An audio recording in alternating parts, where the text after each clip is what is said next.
Bugungi dasturimizni O'zbekiston xalq artisti Obid Jalilovning yorqin xotirasiga bag'ishlaymiz.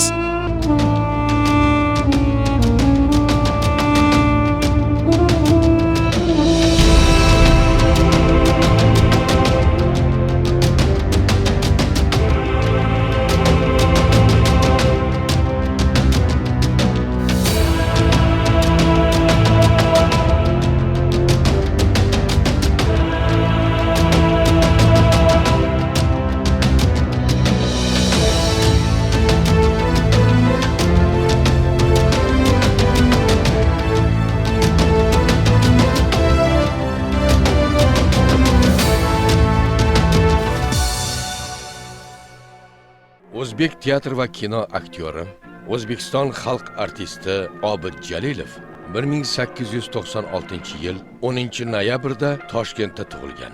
Ijodiy faoliyatini 1920-yil Mannon Uyg'ur tomonidan tashkil etilgan dramatik truppada boshlagan. Shundan boshlab uning sahna san'atidagi jo'shqin hayoti boshlangan. Hurmatli otam Obid Jalilov juda aqlli odam edilar. Oilada bolani, oilasini, ayolini juda hurmat qilardilar. Ular 16 ta bola bo'lgan. O'g'il, qiz aralash, ammalarim bo'lgan, amakilarim bo'lgan. Eng kichkinasi 16-chisi Obid Jalilov bo'lgan.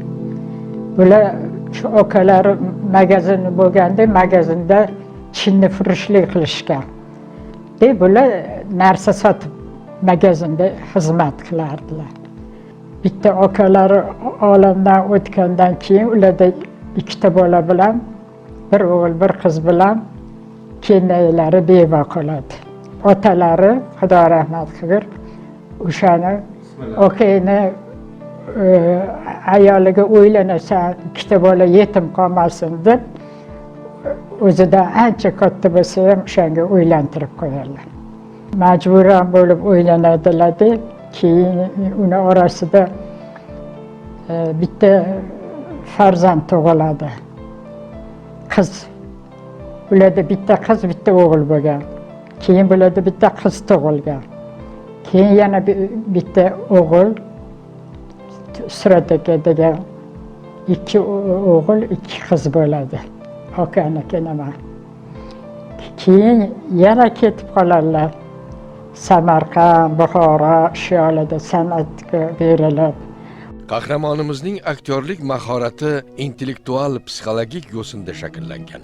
Obid Jalilov qahramonlari kuchli, o'z hissiyotlarini boshqara oladigan kishilar obrazi bo'lib, aktyor ularning ichki dunyosini lo'nda va ifodali talqin etdi. U 1927-yildan umrining oxiriga qadar O'zbekiston Davlat akademik drama teatri yetakchi artisti bo'lgan. Sahnada yuqori mahorati va yengil ijrosi bilan o'nlab yorqin siymolarni gavdalantirgan. Obid Jalilovni 54-55-yillarda film spektakl, Boyla xizmatchi spektaklini bizni hozirgi Milliy teatr o'rnida Vatan kinosi bo'lardi, kino teatri bo'lardi. Shunda premyerasiga borganman. Ertagini insga kiradigan odamman, qiziqib borib ko'rganman. Lekin boyni o'ylagan bu zolimliklari, buni nohaqliklari, jamilar usti bo'lgan nimalar, g'opiri nohaq qamalishlari yig'lab chiqib gap pochig'i o'sha kunima davlat imtihoniga kiradigan odam 2 soatcha kech qolman. Kech qolganim juda katta to'polon bo'lgan maktabda. Bu bo'lajak artist, buni qulog'iga hech narsa kirmaydi, bahosini tushirib tashlaydi deb 6 medal oladigan odam 2 ta bahodan 4 qo'yishganda, 2 ta fandan 4 qo'yib, shu boyla xizmatchini ko'raman deb o'shandan mahrum bo'lganman. Bu birinchisi. Keyin birinchi kursdaligimizda bizni teatrimizda Gang daryosining qizi Moskva uchun tayyorlanmoqda. Yoshlarning festivali, O'zbekiston dekadasi bo'lishi kerak. Shunda Gang daryosining qizida ommaviy sahnalarda qatnashardik bizda. Obid Jalilov Annada Babu degan Hemnolinni otasini o'ynardi. Hemnolinni men o'ynaydigan bo'ldim, meni otam Obid Jalilov o'ynaydigan bo'ldilar. Juda chiroyli sahnamiz bor edi. Banoras kechga yaqin. Bu qiz juda ham o'qimishli, oriyatli, lekin irodasi kuchsiz ayol. Shunga kelib Nolin o'rgatadi. Siz kuchli ayolsiz. Siz anaqaga bo'ysunmasligingiz kerak. Siz o'zingizga kuch topishingiz kerak degan so'zlarni o'rgatardi. Otamni roziligisiz, demak Obid Jalilov o'ynayaptilar otamni.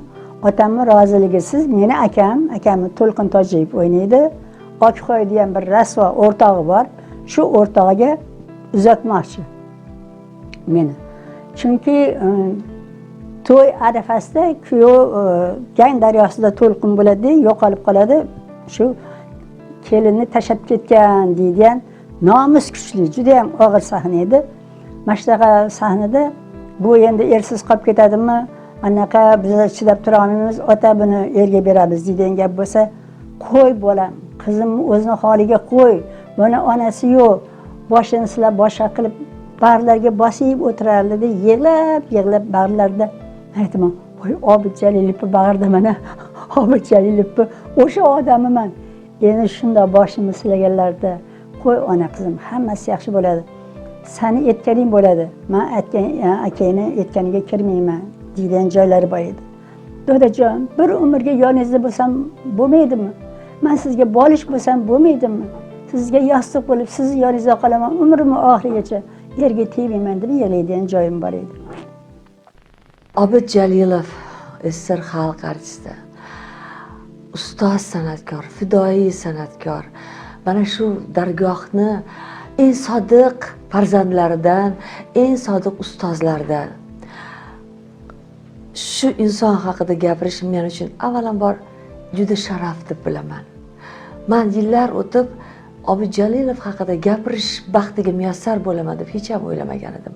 Va bunga taqdirimga beadad shukrlar aytaman. Shunda buyuk, ulug' san'atkor haqida gapirish har kimga ham nasib qilmasa kerak deb o'ylayman. Va men kechagina shu intervyu beraman deb Obid akam haqida uncha-muncha adabiyotda qaradim. Obid akam haqida kitoblar bor menda, Zikr akamni eslashlari bor, ko'p adabiyot bor Obid Jalilov haqida. Va bir narsani o'qib hayron qoldim. 1914-yilda 27 fevralda Obid Jalilov Padarkush asarini Kolizey teatrida tomosha qilgan. Birinchi marotaba Behbudiyning asari sahnalashtirilgan Toshkentda. O'zi undan oldin Samarqandda sahnalashtirilgan 13-yilda, 1913-yilda, lekin Toshkentda birinchi marotaba 2000 dan ortiq odamlar yig'ilgan va Obid akam o'shalar qatori bo'lgan ekanlar. Va o'sha yerda bosh qahramonni, boy rolini, ota rolini ijro etgan Abdulla Avloniy edi. Va mana shu san'atga istak uyg'otgan, san'atni kurtaklarini qalblarga ekkan desam ham bo'ladi. Abdulla Avloniy ham bo'lgan ekanda. Mana bobom bo'lgan u kishi. Va ozarbayjonlik aktyor Layli Majnun spektaklini bu yerda o'ynaganda Abdulla Avloniy ham rol ijro etgan mal'unni va shuni ham Obid Jalilov ko'rgan ekanlar, tomosha qilgan ekanlar. Shu haqda men bilmas ekanman. O'qib hayot naqadar ajoyib, go'zal va betakror ekan. Qarang, bobomni ko'rdi u kishi va menga shu inson haqida gapirishga nasib etdi. Uning shogirdlari, soha mutaxassislari buyuk aktyor Obid Jalilovning fe'l-u tabiati, aktyorlik mahorati haqida to'lqinlanib, hayajon bilan so'zlaydi. Obid akamlarni birinchi martaba sahnada Alisher Navoiyda Majidning rolida ko'rganman. U vaqtda biz teatr institutida o'qib yurardik, spektakllarga kelib turardik. Undan keyin boylik xizmatchida boy rolida ko'rganman. Xullas ularning salobatlari shu qadar kuchli ediki, institutni bitirib kelgan vaqtimizda ularni ko'rganimizda botinib borib ular bilan ko'rishishga ham andisha qilardik. Chunki qanaqadir salobatga ega edilar. Keyin institut bitirgandan keyin bizni kursimizni shu institut teatriga taklif qilishdi. Biz shu yerda qoldik. Keyin sekin asta ha inak diplom spektaklimizni ham repertuarga olishdi, Makr va muhabbatni. Ana shu Makr muhabbatdan keyin sekin asta biz teatr repertuariga kirib ketdik.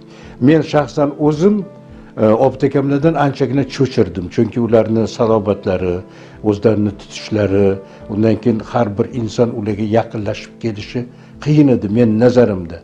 Lekin keyinchalik qarasam, juda o'zimizga o'xshagan deya olmayman-ku, lekin mehr egasi, undan keyin yuzlarida tabassum, unaqa qilganda butun go'yo atrof olam kulganday bo'lar edi.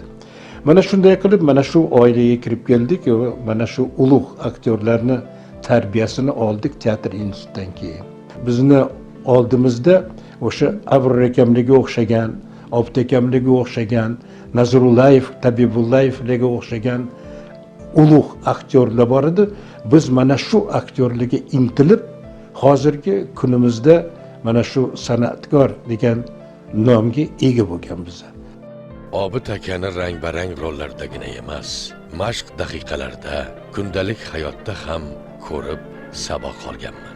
O'zbek Milliy akademik drama teatrida ishlab yurgan kezlarim aktyor bilan bog'liq bir qancha ibratli voqealarga guvoh bo'lganman. O'zbekiston xalq artisti O'lmas Alixo'jayev. Obid Jalilov o'zbek teatrini asoschilaridan bittasi. O'sha haligi Mannon Uyg'urni ortidan o'sha qiyin vaqtlarda shu qiyin sohaga kirib kelgan o't yurak yoshlardan edilar. Obid Jalilov uzoq davom etgan ijodiy faoliyatlari davomida qator obrazlarni yaratdilar. Bolaligimizdan biz Obid Jalilov filmlar bilan katta bo'lganmiz. Men Obid Jalilov har bir filmini yoddan bilaman. Har bir kadrlarni. Hozir yoshim ulug' bo'lib, ancha rolni ijro etib, kasbimni ozgina bo'lsa ham tushungan bo'lgan aktrisa bo'lganim uchun men bitta narsani endi dadil aytishim mumkin. Obid Jalilov to'xtamni ushlab bilgan aktyor edi. Pauza deyiladi. To'xtam ekan uni tarjimasi. Bu har qanaqa aktyor to'xtamni ushlay olmaydi. Jim turgan paytda hamma tomoshabinlar ko'ziga qarab turgan aktyor juda katta aktyor, buyuk aktyor. Mana agarda Obid Jalilov o'ynagan har bir rolni tahlil qilsak, ko'p gapirmaydi bu odam. Juda kam gapiradi. Bu odamni ko'zi gapiradi, qalbi gapiradi, o'sha qahramon gapiradi. Mana hozir yosh aktyorlar, men obraz ijro etdi desam, yig'lagim keladi, kulgim emas. Mana Obid Jalilov har bir roli bilan obraz yaratgan. Har bir rol o'sha 50-yilda olingan Atirgullar ochilganda filmida Botir Zokirov yoshgina yigit bo'lganda va Obid Jalilov o'sha yerda rol ijro etganlar. Men shu filmni eslayman. O'sha sahroda gul o'stirgan bu odam. Keyingi filmlar o'sha Garim selni o'ynaganlarni ko'rganman. Voy, qanaqa dahshatli katta kishi edi. Qo'rqib ketganmiz ko'rganlarimizda. Garim sel, ertak sifat. Hozir Amerika filmlarida bunaqa aktyorlarni men ko'rmaganman. O'sha davrda bunaqa texnikalar yo'q paytda shunaqa grim va shunaqa o'shani ichki dunyosini olib chiqish. Ta'riflashga so'z ojizda. Yoki bo'lmasam o'sha klassikaga, mana shu Obid Jalilov klassik aktyor. Nimaga biz klassik yozuvchilarni, klassik kitoblarni, klassik spektakllarni, filmlarni eslaymiz? Chunki uni har qancha ko'rsangiz ko'rgingiz kelaveradi. Chunki har gal yangi varoni ochganday bo'lasiz, yangi qirrasini ochgan bo'lasiz. Mana shu Obid Jalilov o'ynagan har bir filmi mana shunaqa. O'sha Tohir Zuhradagi kichkina vazir. Bitta qarashlari. Hech juda ham kam gapiradilar u filmda, lekin har bir qarashida shunaqa ko'p ma'no bor. O'sha odamning taqdiri, o'sha odamni, o'sha har bir odamga bo'lgan munosabati. mana biz sahnada o'ynaganmiz, aytamizki, har biriga bir xil munosabatda bo'lyapti hozir aktyorlar. Har bir odamga boshqacha munosabat. Obid Jalilov mana shu Tohir Zuhrada o'sha Tohirga munosabati, o'sha o'zini o'g'liga qanaqa munosabati, podshohga munosabat, hammaga har xil ko'z bilan qaraydi. Buni har qanaqa aktyor, buni rejissyor ham bermaydi. Bu aktyorni o'zidan kelib chiqadigan narsa. Balki rejissyor yordamida tug'ilgan narsa, lekin rejissyor ham pauzani, ya'ni to'xtamni ushlab turgan aktyorni yaxshi ko'radi va shu aktyor hech qachon ishsiz qolmaydi.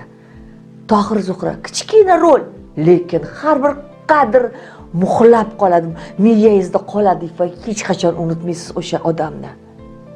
Obid Jalilov 1920-yildan 1963-yilga qadar sahnada ham, ekranda ham 150 ga yaqin turli xarakterdagi rollar ijro etgan. 1939-yilda O'zbekiston xalq artisti faxriy unvoni bilan taqdirlangan.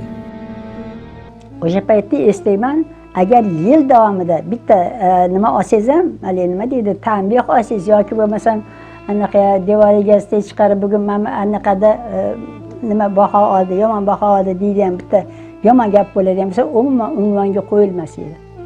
Ana shu mana shuna yodimda qolgan. Bir yilgacha agar unvonlarga tasdiqlanadigan bo'lsa, hech qayerda bunaqa narikaniyasi bo'lmasligi kerak edi. Tartib intizom degan masala qo'yilgan, juda qattiq qo'yilgan. Kechkinagina haligi intizomsizlik, rolni chatoq ijro qilish, ozgina kechga qolish, ayniqsa kechga qolish, 5 minutgacha kechga qolsa выговор. 5 minutdan u yog'i bo'lsa, u уже haligi davlat organlariga oshirilgan. Men eshitishimga qaraganda shu tirik inson ba'zan kechga qoladi. Men o'zim ilmiy ishlarimni tekshirayotganimda Sora Bayazitovga выговор berilgan ekan. 4 minut kechga qolgan ekan Yoril Toshga. Выговор olgan. Endi Obid Jalilov ham kechga qolgan ekanlar deb eshitganman. Zikr akam bir voqeani gapirib beruvdilar. Bu shu 50-yil bo'lsa kerak. 1950-yillardagi bo'lgan voqea. Obid akam filmlarda o'ynardilar va Zikr Muhammadjonov o'sha paytlarda teatrimizga rejissyor yordamchi bo'lib kelganlar.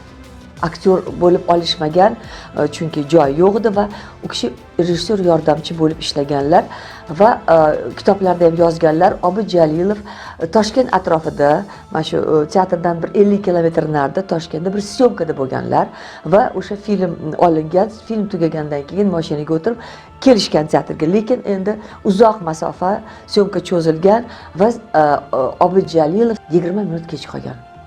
Spektakl 20 minut kech boshlangan. O'sha paytda 20 minut kech qolgan aktyor sudga berilar ekan. Qamalar ekan. Va Zikr akam rejissyor yordamchi bo'lganlari uchun 18 minut deb yozganlar. Shu Obid akam buyuk aktyor qanaqa qilib qamaladi? Lekin o'sha paytda endi rahbar, teatr rahbari to'g'risini yozasan, 20 minutni 20 minut deb yozasan deb talab qildi Zikr akamdan va Zikr aka 20 minut deb yozganlar. Va ish sudga oshirildi. Ish sudga oshirildi va hamma aktyorlar Obid Jalilov sudga borishgan. Sudya, qorovchi, oqlovchi panjara orqasida buyuk aktyor Obid Jalilov va zalda teatr aktyorlari hammasi qarab o'tiribdi. Zikr akam dedim, sen borishing kerak deb menga aytishdi, majbursan, men borganman. Yosh yigit Zikr akam o'tiribman, garayman, nima bo'lyapti, nimalar bo'lyapti. Menday odam Obid Jalilov qamalib ketadimi? Ora-chora nimadir gapiryapti sudya deydilar. 3 yildan 5 yilgacha degan gap qulog'imga chalinyapti deydilar. Keyin yana bir gap chalindi qulog'imgaki 20 minut emas, kamroq edi degan gap Zikr Muhammadjonov aytgandek 2-3 marta otimni eshitdim. Yana nimalar demak, hech narsani tushunmayapman deydi Zikr aka. Titrab o'tiribman, yig'lab o'tiribman, dahshat holatdaman. Bir payt sud tugadi. Obid akam oqlandilar. Hamma tabrikladi. Men o'zimga kelib, voy xayriyat oqlandilar, hammamiz chiqib ketdik. Deylar. 15 kundan keyin menga qog'oz keldi deb yozyaptilar Zikr Muhammadjonov. Prokuraturaga borishim kerak ekan. Prokuraturaga borsam, men tuhmat qilganim uchun Obid Jalilovga, ya'ni 20 minut, u kishi 18 minutga kecha qolgan ekan. Men tuhmat qilib 20 minut yozganim uchun 3 yildan 5 gacha men tuhmatchi sifatida qamalishim kerak ekan deylar. Zikr akam. Nima qilishimni bilmay qoldim deylar. Keyin deylar o'tirib hammasini tushuntirdim prokurorga deydi. U odam ham juda san'at sevar odam ekan, meni diqqat bilan eshitdi, keyin 3-4 kundan keyin keling dedi. 3-4 kundan keyin yana keldim. Kelsam dedi, Obid Jalilov keldi oldimga dedi. Juda oliyjanob inson ekan dedi. Shu inson dedi, suddan keyin meni oldimga kelib aytdiki, men rost 20 minutga kechga qoldim. Men aybdorman. Bu bolaning aybi yo'q. Buni tuhmat uchun qamamaydi deb Obid Jalilov siz uchun meni oldimga keldi dedi. Keyin prokuror dedi, o'tirib dedi, men hozir hammasini to'g'rilayman deb nimalardir qog'ozlarni yozib, bu qilib, xullas kalom Maryam keyin qo'yib yuborishdi. Mana shu odam agarda bir narsa bo'lganda men bir umr o'zimni kechira olmasdim deb yozadi Zikr aka. Va yana bir bor Obid Jalilov buyuk san'atkor ekanligini men bilardim, buyuk inson ekanligini men his qildim. Butun vujudim bilan shu odam shu ish qilgani uchun men bir umr undan minnatdorman.